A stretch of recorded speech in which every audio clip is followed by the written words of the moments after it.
The first shot cut through the morning haze before anyone understood what was happening. Sergeant Reed went down instantly, and Cascade Ridge transformed into a ruthless kill box controlled by 11 hidden snipers. Then Lieutenant Eve Maddox did the one thing she swore she'd never do again.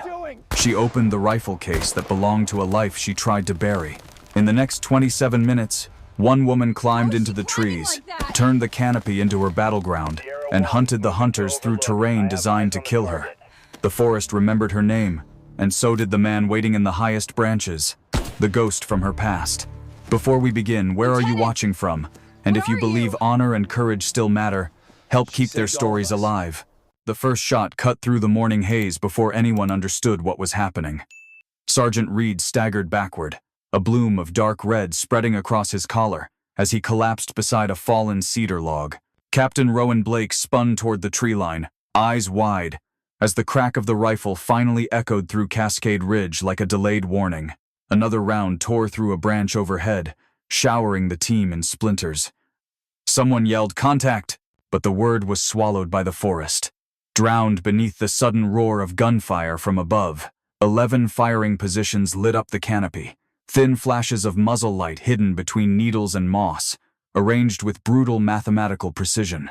Lieutenant Evelyn Eve Maddox dove behind a crooked pine, her pulse thundering in her ears. She saw Reed's body twitch once before going still, saw the horror spreading across Kerrigan's face as another round punched through his sleeve. Blake shouted for radio check, but before the comms operator could answer, a bullet sheared the antenna clean off. Eve pressed her back against the tree, breath trembling. She had walked into kill boxes before. She knew the texture of them, the way the shots came from angles that didn't belong in nature, the way the forest seemed to inhale before collapsing on its prey. And she knew, with a sick twist in her stomach, that she had seen the signs long before the first bullet flew. She slid lower into the roots and whispered barely audibly, "I should have caught this. Sorry, Miles." Her fingers brushed instinctively against the scar on her wrist, that pale reminder of a man who once trusted her with his life. The forest wind carried a scent of wet bark and gunpowder, and for a moment she felt 17 months back in Karak Steppe, trapped under a canopy just like this one. The ambush tightened. Bullets rained down through gaps in the branches, carving the soil around her boots. Kerrigan crawled behind a stump and pressed a bandage against his arm, breathing hard. "They're everywhere," he whispered. "They've got the high ground. 11 shooters, maybe more." Blake fired a burst upward, but the bullets vanished into leaves without hitting anything. "These angles aren't random," he growled. "They set this up days ago." He tried again for comms, shouting for backup, but static and gunshots answered him. The forest was sealed shut. No air support, no extraction, no path out except through the canopy. Eve felt the old instinct rising, the one she spent 9 months trying to bury under paperwork and analysis briefs. Her gaze drifted toward the long, dust-coated rifle case on her back. She had carried it like a coffin, unopened, untouched, pretending it belonged to someone else, someone she swore she'd never be again. A fresh burst of shots cut down Donnelly before he could shift from cover. He slumped sideways, head striking a stone, helmet swaying loosely as if it belonged to an empty doll. Kerrigan froze in disbelief, voice cracking. "Miles! God, Miles!" Eve shut her eyes, jaw locking. Donnelly's shout from a past mission flashed in her head short, strained, ending in a silence that haunted her. She couldn't change the past, but she could feel the weight of it pushing her now, nudging her toward a choice she didn't want to make. The forest roared with another wave of fire. Blake crawled toward her, face streaked with dirt and sweat. "Eve, stay down. You're not equipped for this fight." A sniper round slammed into the tree beside his head, sending bark across his cheek. He pulled back immediately, breathing fast. Eve didn't answer. Her hand moved instead slow, deliberate toward the rifle case's first latch. The metal felt cold, familiar, like shaking hands with a ghost she once served alongside. The latch clicked once, a soft snap beneath the chaos. Above her, the canopy shimmered with faint movement. Shapes shifted along the branches. This wasn't random fire, this was coordinated. Someone had diagrammed the kill box, anticipated routes, placed shooters at elevations that intersected perfectly. Someone who understood how to turn a forest into a slaughterhouse. The second latch clicked open. Another round cracked through a pine cone beside her ear. She didn't flinch. Her breathing steadied, long and slow, shifting from panic toward something colder. Something steadier. She slid the case onto her lap and brushed away a layer of dust that had settled there like forgotten time. Underneath lay the Vesper 1-2 rifle, sleek, matte black, designed for work no analyst should ever know how to do. Blake stared at her from across the clearing, eyes narrowing when he saw the case opening. "Lieutenant Maddox, what the hell are you doing?" His voice carried both anger and fear. Fear of losing another teammate, and fear of the truth he was starting to sense. Eve didn't meet his eyes. She lifted the rifle's barrel, locking it into place with practiced, silent precision. Each movement was smooth, almost graceful, like Shed never stopped doing this. The forest's gunfire faded in her ears, replaced by her own heartbeat slowing to a steady, rhythmic thud. She whispered to herself, barely louder than the wind, "I'm ending this." The suppressor slid into position with a final, decisive twist. Then she rose from the roots, movements fluid and quiet, and slipped into the fractured shadows of Cascade Ridge. The forest swallowed her instantly, as if recognizing someone who once belonged to its darkest corners. Behind her, the SEALs huddled in desperation under a canopy filled with death. Ahead of her, 11 snipers hunted them with perfect confidence.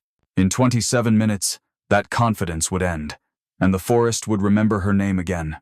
Eve moved deeper into the splintered undergrowth, letting the chaos behind her fade into a dull, distant roar. The forest felt colder here, as if the canopy itself sensed something old waking inside her. She knelt behind a fallen cedar and began the assembly of the Vesper 1-2, her fingers steady in a way her breath was not. The bolt slid in with a clean metallic sigh. The suppressor locked into place with a twist that felt like closing a chapter she never meant to reopen. Every movement returned to her as muscle memory, unwanted, uninvited, but precise as ever. A spray of dirt erupted beside her knee as an enemy shot clipped the ground. Eve didn't react. She angled the rifle toward a narrow corridor of branches overhead, listening not to gunfire but to rhythm wind, leaves, pressure shifts, the language she once knew better than English. A faint creak echoed from above, almost lost under the gunfire. She tracked the sound like a predator, sensing breath in the dark. Through her scope, the canopy sharpened into layers of motion and shadow until she saw it. The slight, unnatural sway of a platform hidden 20 meters up. She inhaled once. Her pulse fell into the familiar cadence, slow, steady, controlled. The reticle settled on the silhouette tucked between two branches, and she squeezed the trigger. The suppressed shot snapped like a thick branch breaking in winter, and the sniper toppled through the needles in a violent cascade of limbs. Kerrigan muttered somewhere behind her, voice cracking with disbelief. "Holy hell, she's taking them out." But Eve had already moved, gliding sideways through a lattice of roots and fern clusters without leaving a sound behind. The second sniper revealed himself with a flicker of muzzle flash from the southeast quadrant. Eve saw the flash before she heard the shot. She swung her rifle, correcting for angle and distance in less than a breath. Another suppressed crack. The shooter jerked backward and disappeared behind his section of canopy like a puppet whose strings had been cut. Enemy radio chatter drifted faintly through the air, broken by static and fear. A voice hissed in Russian-accented urgency. "I can't see her. She's on the move. She's below the canopy." Another shot followed, but it passed far behind her, slicing through empty branches where Shed stood moments earlier. Eve slid behind a moss-coated boulder, repositioning her rifle to catch a third shooter moving along a thick bough. He crawled fast, trying to shift angles before she found him, but movement in a kill box always left a trace. She tracked the shake of his weight through the needles and fired. He dropped like a stone, hitting a lower branch with a hollow crack before tumbling into silence. The forest was beginning to change. What had been a symphony of controlled fire from above was unraveling into scattered, panicked shots. Eve sensed the shift the same way a wolf feels prey losing confidence. She adjusted position again, weaving through the brush with steps that avoided loose bark and brittle twigs. Up ahead, she spotted a two-man sniper team working from opposite sides of a thick, Y-shaped trunk. One acted as spotter, sweeping with binoculars. The other steadied his rifle, waiting for a clean angle on Blake's position. Eve's jaw tightened. She knew their formation. Shed taught it once. She took the spotter first. He slumped sideways without a sound, dropping his binoculars into the dirt. The shooter turned instantly toward the noise, exposing half his chest as he leaned out to assess the fall. That half was enough. Eve fired again, and the shooter toppled after his partner, their bodies landing in near-perfect unison. A burst of fire tore through the space where Shed been crouched, forcing her to roll behind a thicket of brush. One of the remaining snipers had anticipated her movement, firing blindly toward her last known position. She flattened herself against the roots and used the chaos to slip around the rear of a towering pine. The enemy fire intensified. Bark exploded from trunks, needles fluttered like tiny green shards of glass. Eve kept moving, never returning to the same patch of earth twice. Every few seconds, she stole a glance upward, mapping their positions based on sound and vibration. The forest canopy shivered above her. A sniper was adjusting his platform, the faint scrape of wood against metal. She recognized the rhythm instantly. The enemy shooter was preparing to relocate. She waited until his weight shifted forward, until she heard the hinge strain. Then she fired. He fell head first, legs tangled in ropes that snapped as he dropped through the branches. 7 down. A new voice cut through the radio, static sharper, deeper, command-like. Hold positions. She is moving through the lower canopy. Watch the shadows. She is not to escape. Eve froze. She knew that voice. Cold, heavy, unmistakably familiar. Viktor Sokolov. Memories ripped through her. Miles Donnelly shouting her name. Snow collapsing under gunfire. The metallic taste of blood in sub-zero air. She forced the memories away and studied the treetops. The remaining snipers had tightened their formation. They were expecting her to stay on the ground. That assumption would kill them. Eve slung the rifle across her shoulder and reached for a thick branch overhead. She climbed with the silent grace of someone who had spent half her life in trees, pulling herself upward until the world below blurred into shadows. The canopy accepted her. Branch after branch swayed beneath her feet without breaking. She moved higher, gaining elevation until she reached a vantage point that turned the entire killbox into a map. A scattered whisper rose from the enemy radio. She's in the trees. She's above us. Eve steadied her breath, locking her knees around a branch as she raised the rifle. The hunt was no longer on the ground. It was now hers, in her domain where the forest recognized her return. Eve steadied herself on the thick branch, letting the wind brush past her face as the canopy opened into a jagged maze of wood and shadow. From this height, the killbox finally made sense, the arcs, the overlapping lines of fire, the precision that only one man would design. The realization chilled her more than the mountain air. Below, Sniper number 8 adjusted his position on a wide platform formed by 3 merging trunks. He crouched low, scanning the forest floor for movement he would never find, his rifle sweeping for Blake and the others. Eve settled her cheek against the stock and fired once. The round passed clean through his neck and sent him sprawling across the boards. 2 more shooters flinched at the thud of his body. They were positioned on the far side of the structure, standing back to back like soldiers following a manual they trusted too blindly. Eve shifted along the branch, creating a new angle that bypassed the thick bundle of needles shielding them. Her next shot punched through the spotter's shoulder blade, spinning him forward and sending his radio tumbling through the air. The remaining shooter lunged toward the sound, shouting something in a language she didn't fully catch. His head turned at just the wrong moment. She fired again, and he folded backward into the canopy. Eve exhaled slowly, scanning the shifting shadows for muzzle flashes. The forest had grown unnervingly still, as if every remaining sniper was holding his breath. The silence pressed against her eardrums, heavy and calculated, built on patience she knew too well. Then a voice crackled over the enemy radio, low, controlled, edged with recognition. "Maddox, I knew you'd come back to the trees." Her muscles locked for half a second. She had heard that voice last through a headset, smeared with blood in a collapsing pine grove on the Karak steppe. Viktor Sokolov, the architect of the operation that ended Donnelly's life and carved the scar across her wrist. She swallowed the memory and peered through a gap in the branches until she spotted movement far above the main canopy. A sniper hide was built between the highest limbs of an ancient Douglas fir, almost invisible from the ground, perfectly concealed against the pale sky. Only someone like Sokolov would choose that perch. Only someone like him could shoot from it. Eve crawled along the upper limbs, keeping her weight balanced on the thicker sections, moving with the deliberate silence of a predator reclaiming familiar territory. The air thinned as she climbed, filling her lungs with a crisp coldness that stung in a way she welcomed. She reached a branch that gave her a partial angle on the hide. A glint of glass, just a fraction of light, betrayed Sokolov's scope. He was watching Blake's position. She couldn't let him fire. She adjusted her grip, but the angle was too narrow for a clean shot. Sokolov spoke again, this time louder, his tone almost amused. "You should have stayed buried, Eve. The forest had forgotten you." She didn't answer. She slid sideways along the branch until the needles brushed her cheek. From here, she could finally see him.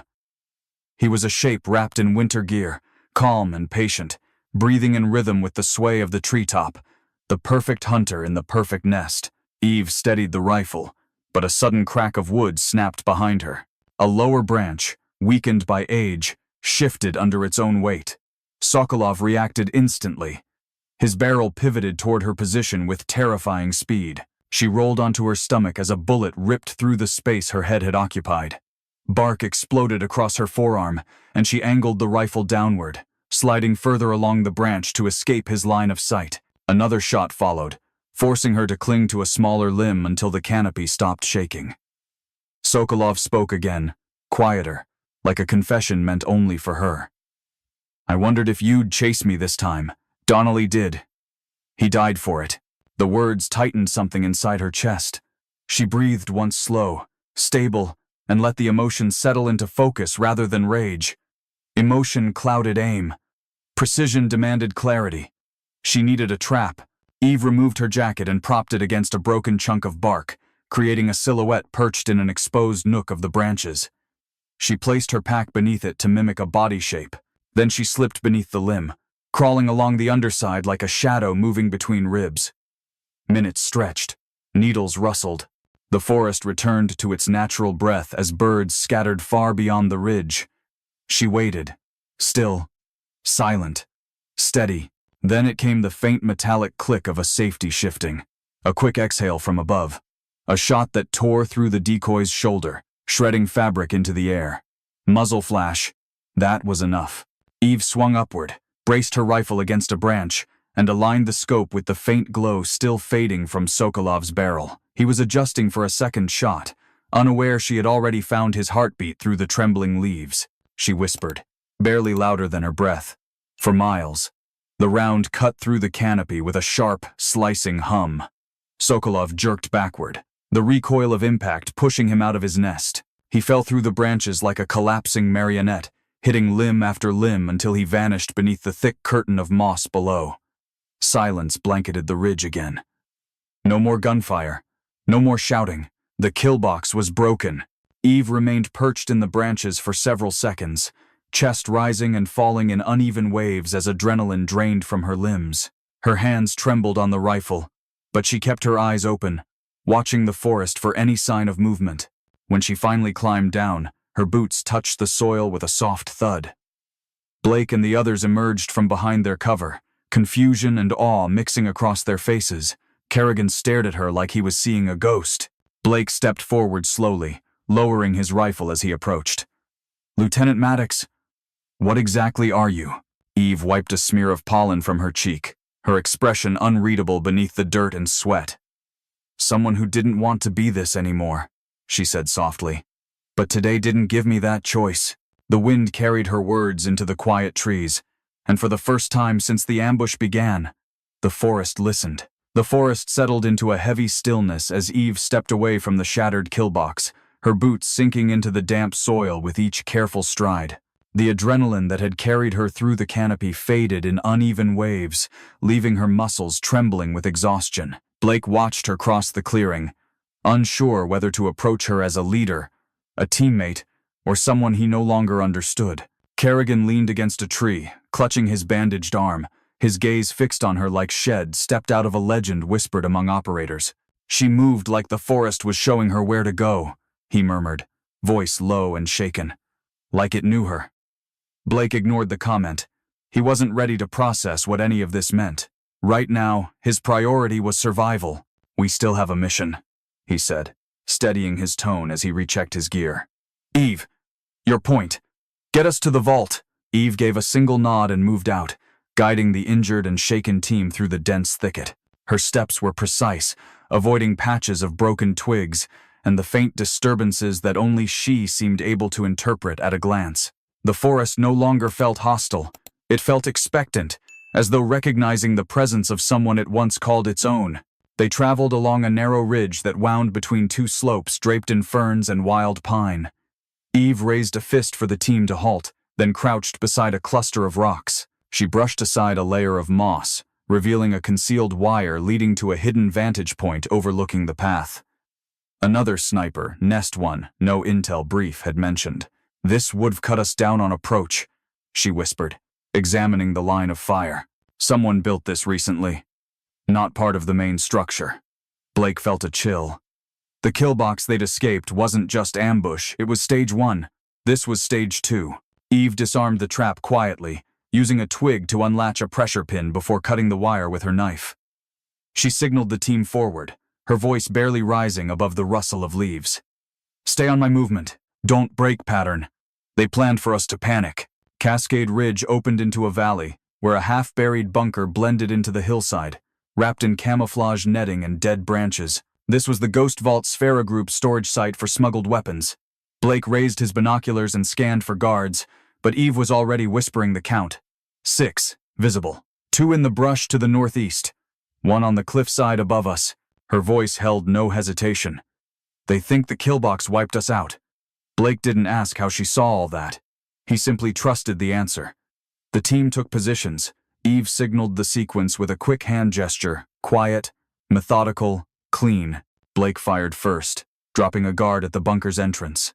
Kerrigan followed with one-handed precision despite his injury. Eve's shots were softer, threading through branches like whispers of wind. Within seconds, the vault perimeter was cleared, and the team rushed forward. Inside, crates stacked in rows held dismantled drones, encrypted radios, and anti-vehicle explosives. Blake lifted a tarp to reveal long-range missile components packed in insulated foam. "This is bigger than Command imagined," he muttered.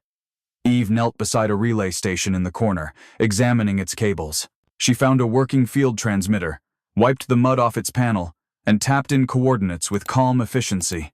"Strike package is ready," she said. "Call it in." Minutes later, the distant roar of a drone echoed through the valley. The team retreated to the tree line as a missile streaked overhead and slammed into the vault, sending a plume of fire and dust rising into the sky. The shockwave shuddered through the branches like the forest exhaling. Blake looked at Eve as the smoke drifted upward. "You saved us," he said quietly. "All of us." Eve didn't answer.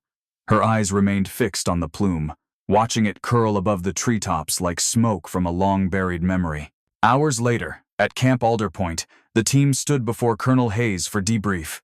Eve waited at the back of the room, helmet tucked under her arm. Hayes dismissed the others before turning to her, his gaze heavy with something between respect and caution.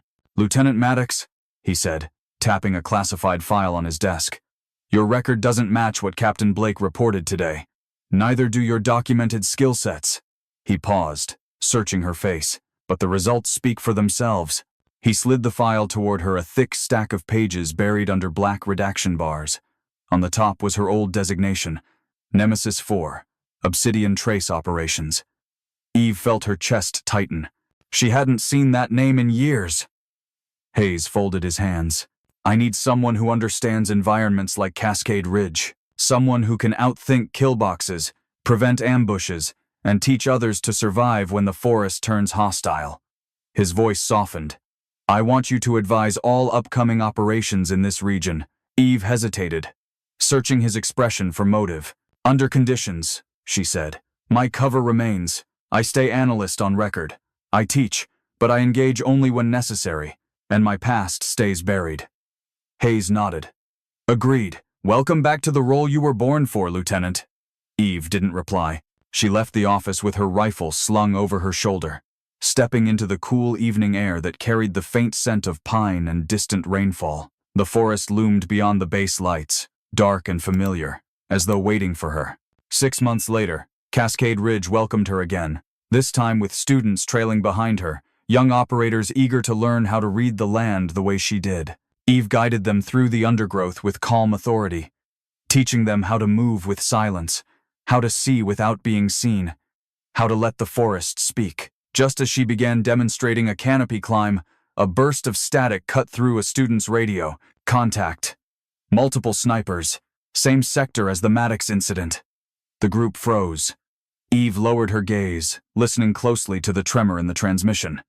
It wasn't panic. It was fear. She recognized it. A student stepped forward. "Ma'am, what do we do?" Eve chambered around, her expression sharpening into something the forest once feared. "We go," she said.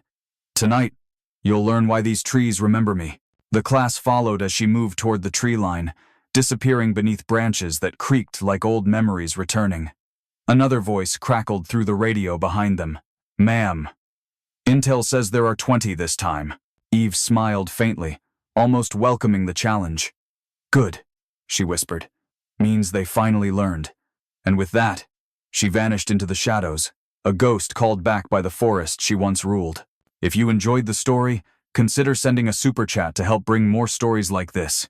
Now, click on the video on the screen to hear another story that's just as powerful and captivating, with courage, sacrifice, and a choice that will leave you questioning everything you thought you knew about duty and justice.